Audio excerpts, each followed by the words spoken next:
আন্তর্জাতিক জলসীমায় আধিপত্যের লড়াইয়ে মুখোমুখি জাপান ও চীন। কর্তৃত্বের লড়াইয়ে পিছু হাঁটতে নারাজ দুই বিবাদমান পক্ষ।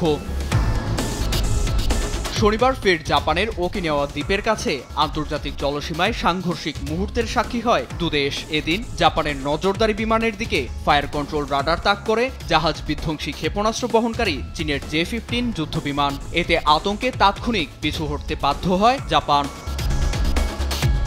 ফায়ার কন্ট্রোল রাডার লক সাধারণত সামরিক বিমানের নেয়া সবচেয়ে হুমকিমূলক পদক্ষেপ। আলো পড়া মাত্র আক্রমণ থেকে বাঁচতে পিছু হটতে বাধ্য হয় লক্ষ্যবস্তু।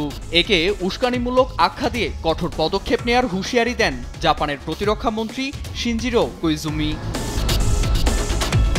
অন্যদিকে চীনা নৌবাহিনীর মুখপাত্র দাবি করেন, উদ্ধার, অনুসন্ধান ও সামরিক প্রশিক্ষণের জন্য পূর্ব এশিয়ার জলসীমায় যুদ্ধজাহাজ মোতায়েন করা হয়। প্রশিক্ষণ চলাকালে জাপান বাধা দেয় বলে অভিযোগ করেন তিনি।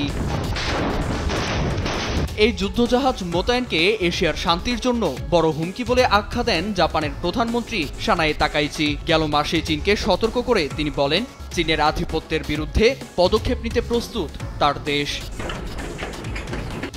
এছাড়া বেজিংয়ের হুমকি মোকাবিলায় টোকিওকে সহায়তা দিতে প্রস্তুত আছে ওকিনাওয়ায় মোতায়েন করা যুক্তরাষ্ট্রের সবচেয়ে বড় বিদেশি সামরিক ঘাঁটি, যেখানে যুদ্ধজাহাজ, বিমানসহ মোতায়েন আছে মার্কিন নৌবাহিনীর অসংখ্য সেনা।